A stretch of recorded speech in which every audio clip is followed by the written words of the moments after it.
This episode may contain explicit language. By the way, we're going to be talking about Christmas magic, so if little ears are listening, you might want to save this one for later. I have a very creative husband, and Elf in the Shelf became his persona the first year we had it. How did your elf die? You hate elves. Just the ones that come to our realm. The best gift that my daughters have ever received was from my mom and dad, and it was a subscription to National Geographic. Oh, yeah. I think a lot of us feel overwhelmed at this time because all of a sudden we have to buy all of the things. I just keep in the notes app or whatever on my phone. Anytime the kids find something at a bookstore or we're traveling and I notice that they're looking at something, all those little moments, I just write it down.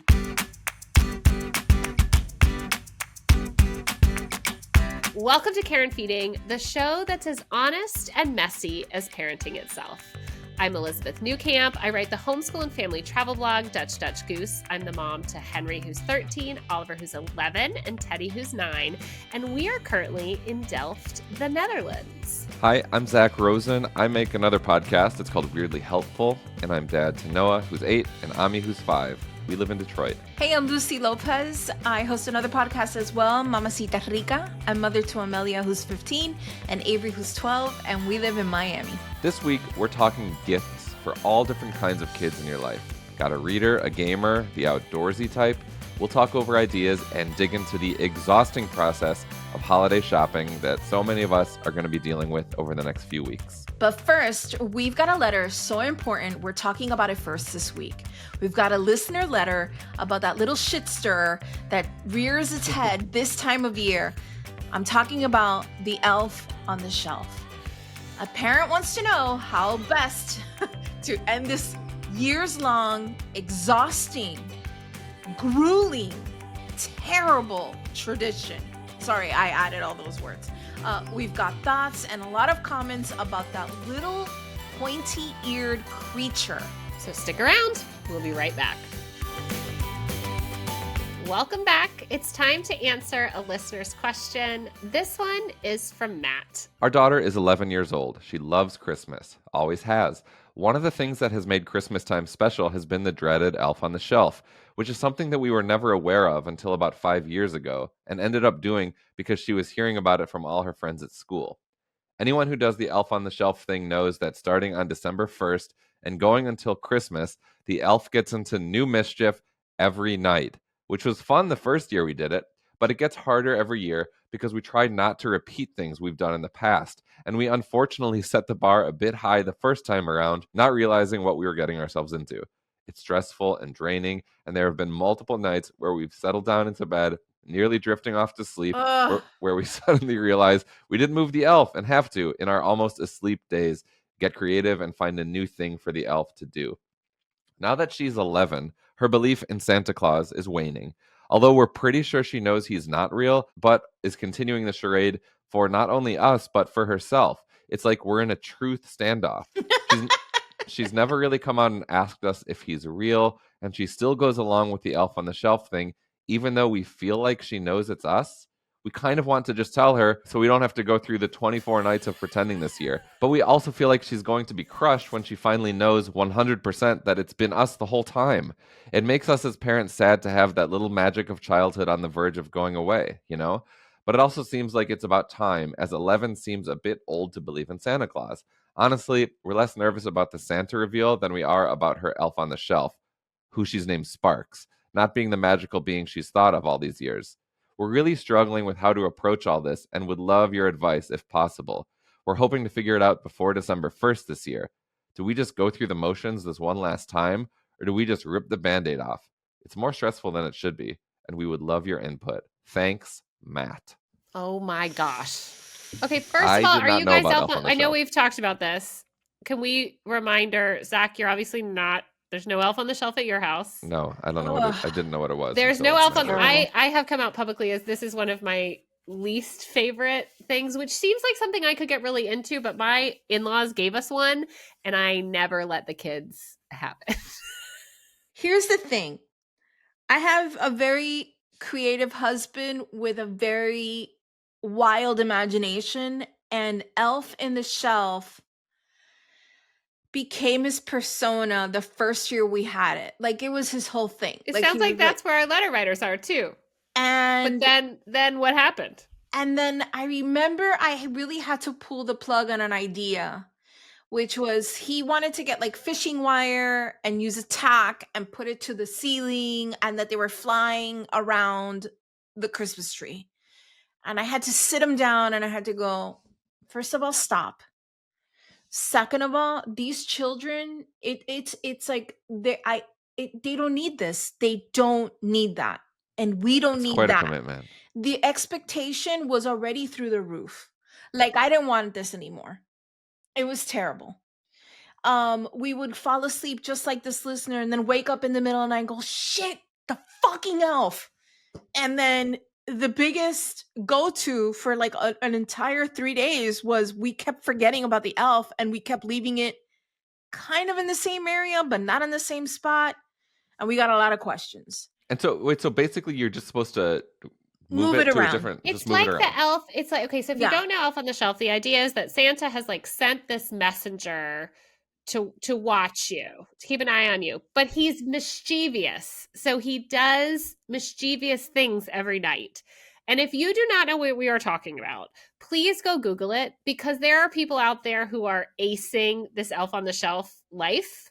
They're drawing on their children's faces at night. They are like making hot cocoa spills out of Terrible. clay, and like but it's beautiful. Like, these things are doing they are like a beautiful Christmas thing. I think it's terrible.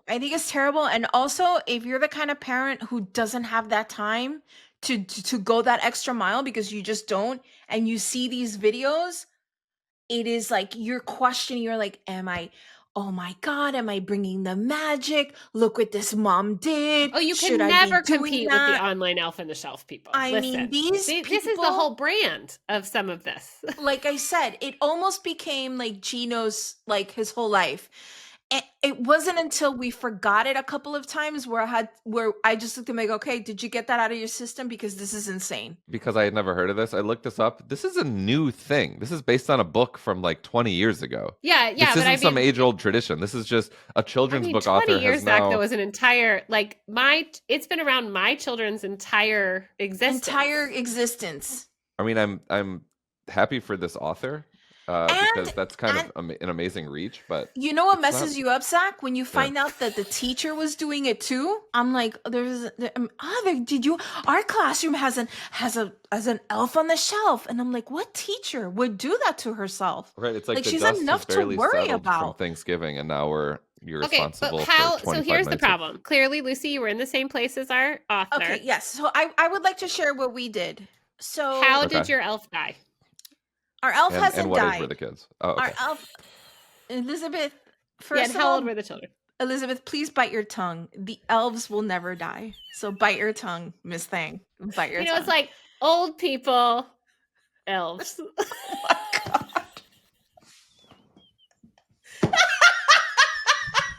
Not all elves, because I express my love for Noel, the elf. You hate elves. Just the So- ones that come to our realm Okay, to here's cause what we mischief did. and watch our children. That's all When I'm saying. Amelia got into middle school, I can tell that she was like, this isn't real. And we were like, well, the magic is. So we're going to keep doing this for your sister. So we were like, we toned it down. And then last year, Amelia sat us, Avery, who is now 12, sat us down and was like, I have a question about Santa. And I'm like, sure. And she was like, is Santa real? And I was like, well, I believe in Santa. I believe in the Christmas, in magic, like magical Christmas. Like, I believe in all the magic. I believe in all the stuff. And then she was like, yeah, but is he real? And I go, well, I believe he's real in my heart. And then she kind of just looked at me and was like, okay. She goes, does this mean we're not going to have Elf on the Shelf anymore? And I could see like this like disappointment of like, wow, you guys aren't going to do that for me anymore because we're in middle school now, right? Yeah. And I transferred the magic to her. And Yeah. what I mean by that is I was like, now we're all going to take turns and have like the most amazing time with the elf. And at first she was like, okay, but I still have to cover my hands in cinnamon to touch it, right? And I go, yeah, you're gonna have to do all that because it's what I But do. like, we still can't touch it. So now we're in the 7th grade. And now she knows that the magic is up to all of us in the house. So she's really excited about surprising all of us with what she's going to do with the elf. And now Amelia's in it. Like, we're all taking turns moving the elf around, being a little bit more tongue in cheek with the stuff that he does because we're in middle school. Okay. For sure. It can be funny They wanna, Yeah. they want the elf to be hanging over the toilet and there's green pee in the toilet. Like, there's all that stuff, right? And so we're entering that kind of phase of Elf in the Shelf in our house where all of us are responsible for Christmas magic. And I gotta tell you, I'm really looking forward to things this year because Christmas magic, in my opinion, is always left to, I hate to say this, but the default parent. And things are different this year. I think that we're all going to take responsibility for the magic that happens in this house. Are there going to be things that only I do? Yes, of course. But the magic of the elf has now been equally distributed to everyone in the house. This is also what I have a bunch of answers to this question, but my number one was transfer the magic. Have you guys seen the like letters, the letters people leave their children? No. Okay, so there are these. If you Google passing on the torch, like the magic of Santa passing on the torch or something like that, passing on the torch letter or Christmas magic letter, there are all of these examples online of these beautiful letters that you can basically leave to your kids. So if you're not sure what to say, right? But the idea is that you're giving them this letter that is like, we know you know, but here Christmas magic is in our heart, and now you get to be on the other side of that. And so if you're not sure how to say that, I guess my point is that someone online has already figured it out for you. So you can just Google it and take their words. But I think if you are done and you know they are done, there is something about relieving them of the burden and like sort of giving them the letter and then doing something like this. Like, now we can take turns with the elf because the elf is still super fun. Like, the activity itself It's can so much still be fun. But now I don't have to do it and it's not stressful to me. And then I think it also teaches them this idea of like all being part of the magic. And I'll say this, Amelia and Avery both did not want the elf to ever go into their room. They were very specific of that. They're like, I don't want the elf in my room. No, no, no, no, no. When they were little babies, they were like, no, it was like scary to them that the elf could come to life and hang out in their room and watch them sleep. Now that we know what's up, the elf has made its trip up the stairs into the mezzanine and not the rooms still. So we're still in there. But I think the passing, the torch, the magic is where you need to be at right now. And you need to figure out how you want to do that and be thoughtful. And you can still be whimsical and creative with the way that you do that. Don't let go of the magic too fast. There's certainly really traumatic ways you could do this too. No, Elizabeth. But like your elf could you're the parent. The elf could just not come this year. Like, there could be a rule that elves don't come on the 11th year. Like, I do also feel like a lot of times we get these questions and I want to say like, we made all this up. You can also make up a rule. Like I would take the passing the magic, but I think it's also okay to just be like, we're not doing this anymore. I compare Elf on the Shelf to something else that happens in my family where we celebrate people's birthdays for, like, let's say, when's your birthday, Zach? March 20th. So in my house, you would have 20 days of birthday. It doesn't mean you get a gift every day. It means there's something special about that day for you. Like, let's say one day I make you hot chocolate, hot chocolate in the morning with an extra dollop of Cool Whip on it. It's because it's 20 days of birthday. And in my house, we have not stopped doing that. And it is more stressful for everyone than Elf on the Shelf. Yeah. Like, not like Gino too, for you. Yes. All 4 of you are getting. Yes. Yeah, I get 12 days of birthday. Amelia gets 13 days of birthday. Gino gets 11 days of birthday. What if you're born on the 1st? You're just screw you. So guess who gets 1 day of birthday? My dad. It's the best. My mom gets 25 days of birthday. But that is if anything, I'm so thankful that we are now sharing the elf responsibility because it No, gets I think I'm wild. just saying, like, when people, just because you started something, because I think a lot of times in parenting, we like rush head in and it's super fun, right? And then it just gets to be too much. And I just feel like the reminder that you created this, you can create You a can new destroy rule. it. You can also destroy it. Like, you No, know, like, I totally agree. I mean, you have a pretty good sense that she knows, and I think you could take this as an opportunity to like have to let her in on adulthood, and that's going to be really cool for her. And like your new tradition could be like every year you have like some heart to heart. You do something like that's like the opposite of Elf on the Shelf. Like show her like this is a movie that I wasn't allowed to watch till I was 14, or this is a poem that my grandparents gave to me when I was 15. Like something that it's like, yeah, it's really the opposite. It's like you've grown up. We're so proud of you. Now let's kind of commemorate, the that you're older and wiser.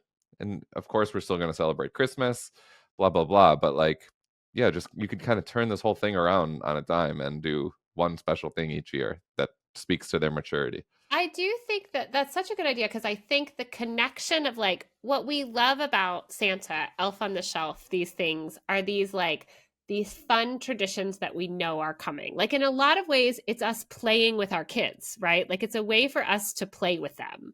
And so I think if it's replaced by another way that you're connecting with them, and I also think like Christmas has to change what it means too. Like as the kids got older and we used to do advent calendars and stuff, like we've moved much more now to like 25 days of service. Like how do we make magic for other people? We've done advent like books where we wrap up not even new books, just like we are going to wrap up 25 of our favorite Christmas books or just books, right? I think there are many things out there that you can replace it with that still say this is super special. It makes this dark season, like, because we're winter, it's dark, like we are making this something really fun leading up to this fun day. Because fundamentally what so many parents are stressed about Christmas is this idea that it has to be this like find these gifts, right? And like it's great to give gifts and it's great to get gifts, like that is fun. But like what's really fun about it as you get older is like this is a day we're all going to spend together, right? Like we are all going to sit in the same room and do the same thing and we know what to expect and this is what it's going to look like. I don't know. I just think back to last year we did the Christmas in the RV and we had like nothing. We couldn't have anything with us. We had this tiny tree. We made all the ornaments out of yarn and we each opened like one thing that was all from we bought the like pop crackers, and it's one of our favorite Christmases. Even though it only held to the idea of like, it was like, what can we maintain in this RV? We can all stay in our pajamas all day. We can spend it as a family and we can not really have big plans to go do something, which is like fundamentally what our Christmas boils down to.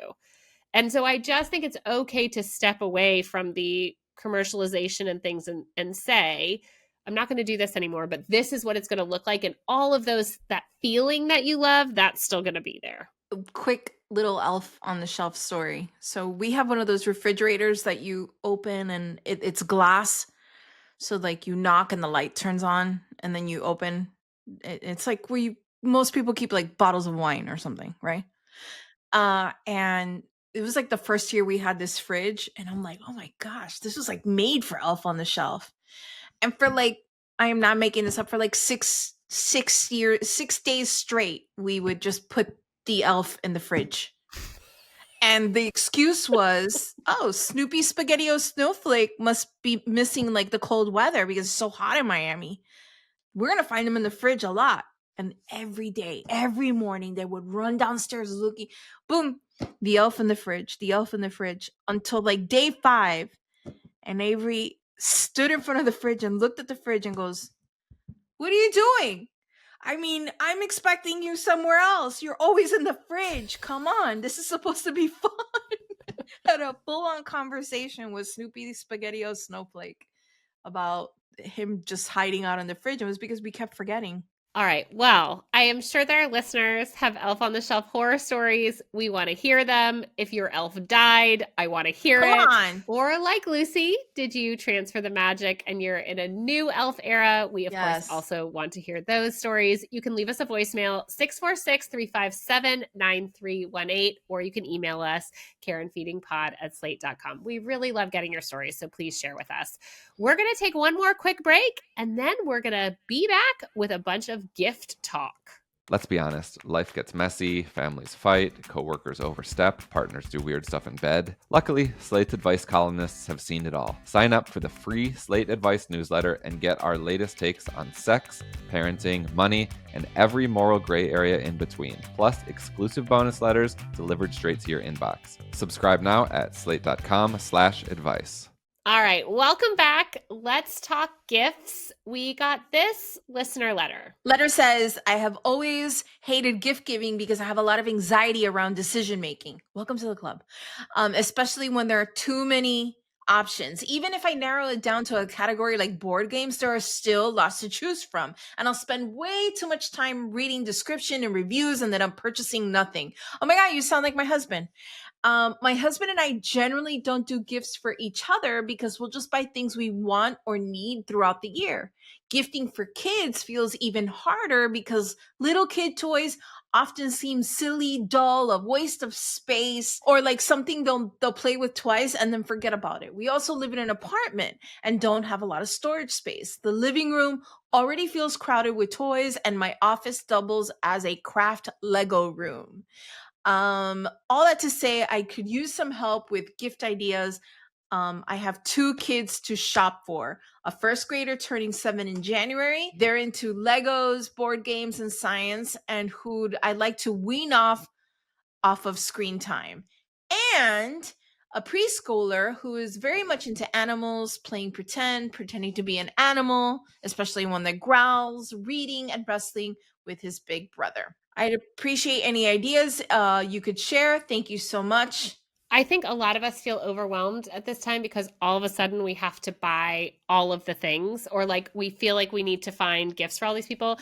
And something that I have done is like, I just keep in the notes app or whatever on my phone. Anytime the kids find something at a bookstore or we're traveling and I notice that they're looking at something, my husband too, right?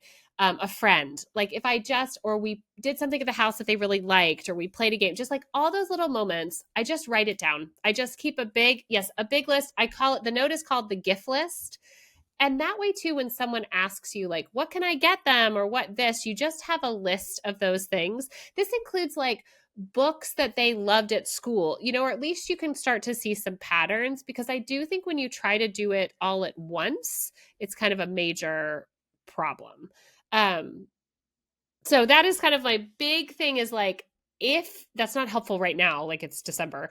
But I think like if going forward, you just sort of take the time, write it down, save, take a picture of it and save it in a separate album, that then when you get to this point, it will feel less overwhelming about what, you need. But I do have some actual suggestions. Do you guys have, let's start with this. So we've got this first grader turning 7. What are you guys recommending? I am recommending Highlights Magazine. Highlights Magazine, as you probably know, it's a subscription. You get it once a month. You pay for it once a year. It's, I don't know, $40-$50. And I feel like both my kids, they're similar to your kids' ages. They're 8 and 5. They read it together. They each like different sections of it. There's science, there's art, there's something for everyone in there. And it's something to look forward to every month. Whereas, a board game or really anything else, as you mentioned, they'll play with once or twice, if you're unlucky, and then it's just taking up space. Highlights is great. You can collage with old back issues, or you can just recycle them, and so they're not taking up too much space, and they regenerate themselves.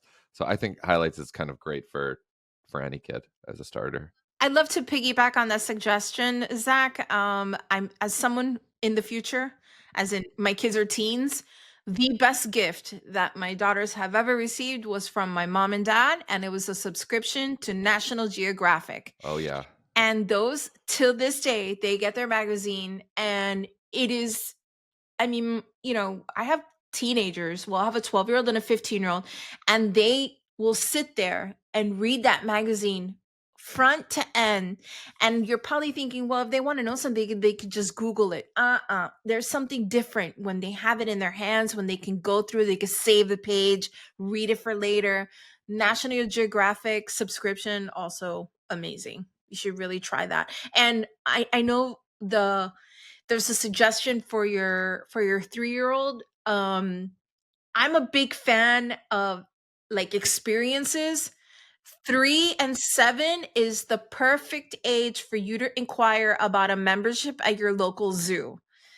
That is like a member, like if you can find out how much it is for you guys to have like the yearly pass at your local zoo, this is like the best age to do it. This is the age we had it for our family, all the way through like 12. Actually, Amelia's and Avery's just expired like maybe this year. Great time to do that. It's better than a theme park. It's in your backyard. It's in your neighborhood, and they are constantly changing up themes, changing up things that your child can really dive into and learn about. For example, in Miami, there's Zoo Miami. Not only my parents got themselves the yearly pass, and since they're seniors, they got like a huge discount. They basically go for free because my dad's a vet. So really look into those things. I think that is like an awesome gift for a 3-year-old and even your 7-year-old. I think any age, that's such a good one for any age. Like the kids are getting water park passes for Christmas because there's a little water park, not too far from us in Hawaii. Seems like a great thing to it makes like sense. go to all the time. So I think looking at those, I did have two suggestions that I think can go for pretty much anyone, but definitely your 7-year-old will love, which is this World's Greatest Search and Discover. That's from Fat Brain Toys. It's like this huge poster that's a seek and find. We have one that's like a world map, and you're finding different things all over. It's actually really hard. It's super fun. It's sort of educational. You do need room. You could like roll it out on a table, but also if you can pin it to a wall, that's super fun. There's also, I don't know, have you guys played the game The Fuzzies? It's sort of like Jenga, but the things are fuzzy. Oh my gosh, how fun.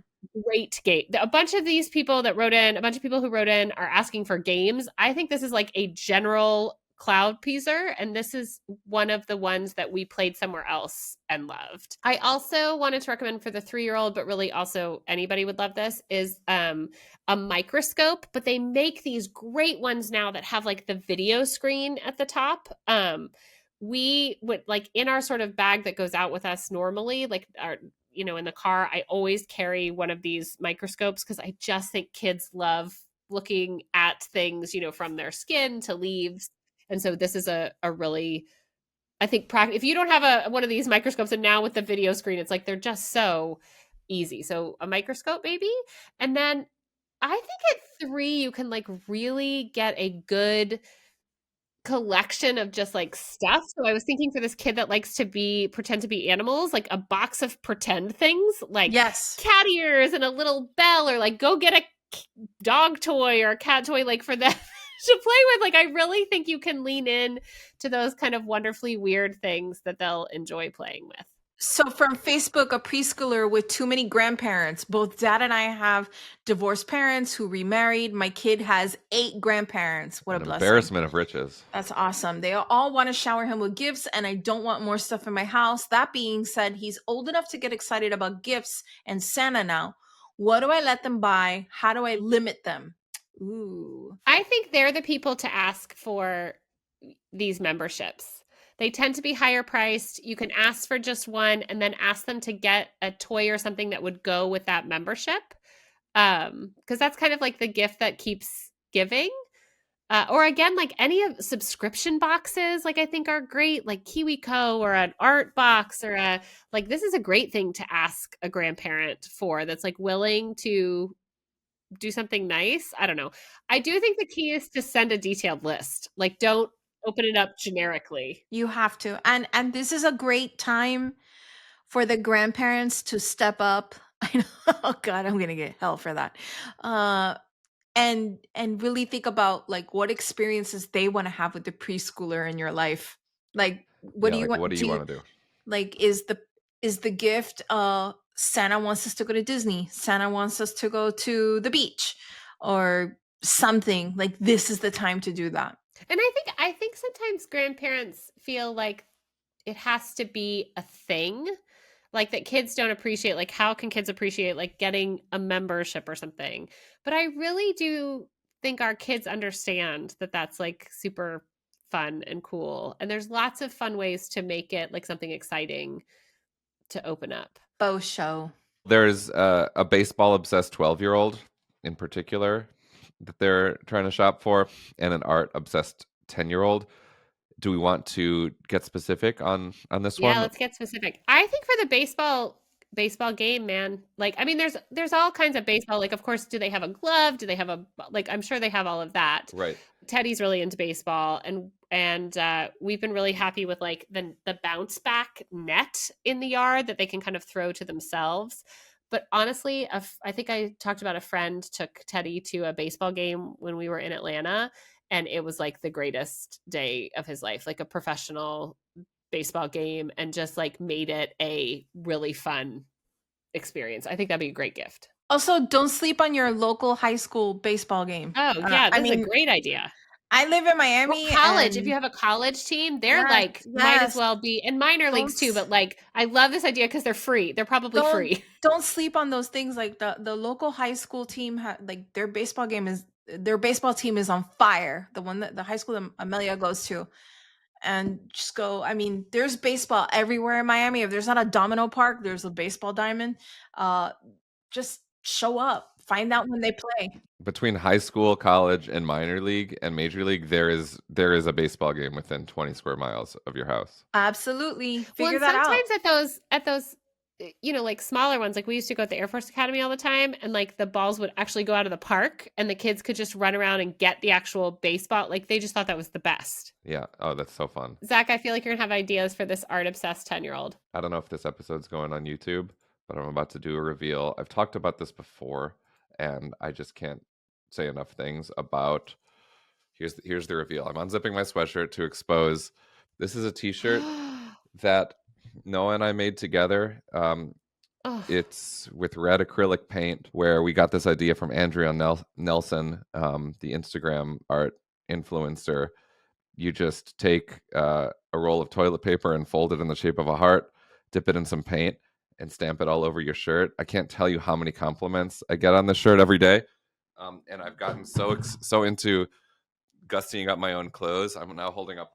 This is a white shirt that I recently did with the Nelson method. I made some spirals on the pocket area of the shirt.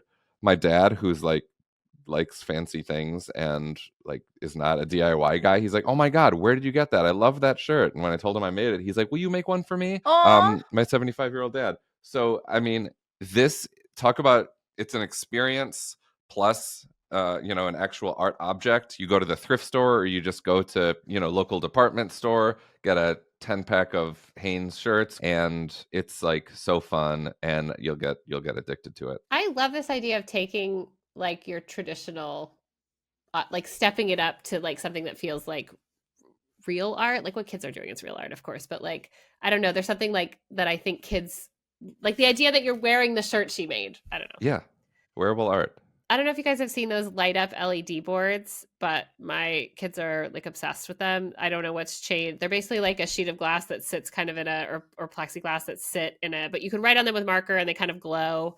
And I think this would be Crayola great. does that. Yeah, Crayola has one. It's really cool. I've Yeah. seen them like from high end to low end, but I feel like from 10-year-old to teen, this would be something like in the back in their room. You know what I mean? Like would be a very cool if you're looking for something small. Also, I think I've talked before about the Foldology origami puzzles, which are like these sheets and you fold them. And I feel like kids that like art, this is like very good. You have to, it's a puzzle, but also you're like origami folding and they make a picture. One more quick thing. I don't know if you've done this yet, but like if you give your kid a little corner that's not being used, a table in the basement, but something where you're like consecrating, this is your studio now.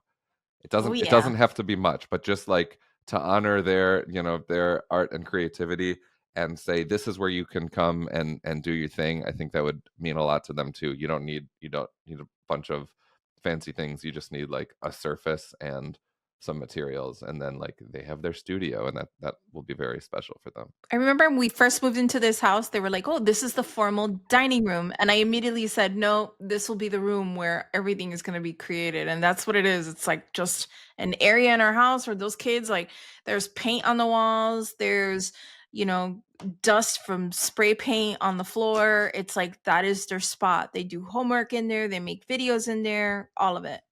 That I can't agree with you more. Like, just make a little space for your kids to be who they want to be. Listen, before we go, this week on the Slate Plus Playground, Thanksgiving is next week. Gobble, gobble, y'all. And many of us are hosting, which means lots of families and friends and kids will be in our homes. So we're giving recommendations for the kiddie table. Games, snacks, people who ride unicycles and have mohawks. I knew you were going to Stefan. And other must-haves to keep the kids entertained while you enjoy that sweet post-turkey bliss.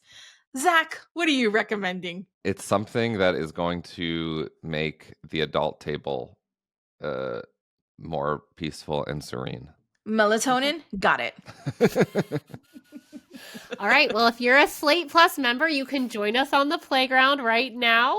The segment is live in your podcast feed right next to the show. You can find out if Lucy's right and what Zach's doing. If you're not a Plus member, you're left in limbo. You'll never know. You'll never know. Seriously, though, we hope you'll consider showing your support. In addition to our undying love and gratitude, you'll get some great perks with Slate Plus. You get to hear the playground segment every week. And of course, this show and all your other Slate favorites totally ad-free. We really hope you'll consider it. That's our show. Wherever and however you're listening, subscribe, leave a rating or review, and tell your friends. If you want more parenting advice, you can find Care and Feeding, the column, on slate.com. This episode of Care and Feeding is produced by Rosemary Belson and Cheyna Roth. Micah Phillips is our video producer. Mia Lobel is executive director of podcasts for Slate, and Ben Richmond is senior director of podcast operations. For Zak Rosen and Lucy Lopez, I'm Elizabeth Newcamp. Thanks for listening. If you want more no-nonsense advice about parenting, relationships, money, and everything else life throws your way, sign up for the Slate Advice newsletter. A special thanks to our Slate Plus members. If you haven't already, consider joining. Slate Plus members get unlimited access to all of Slate's journalism and help support our independent reporting.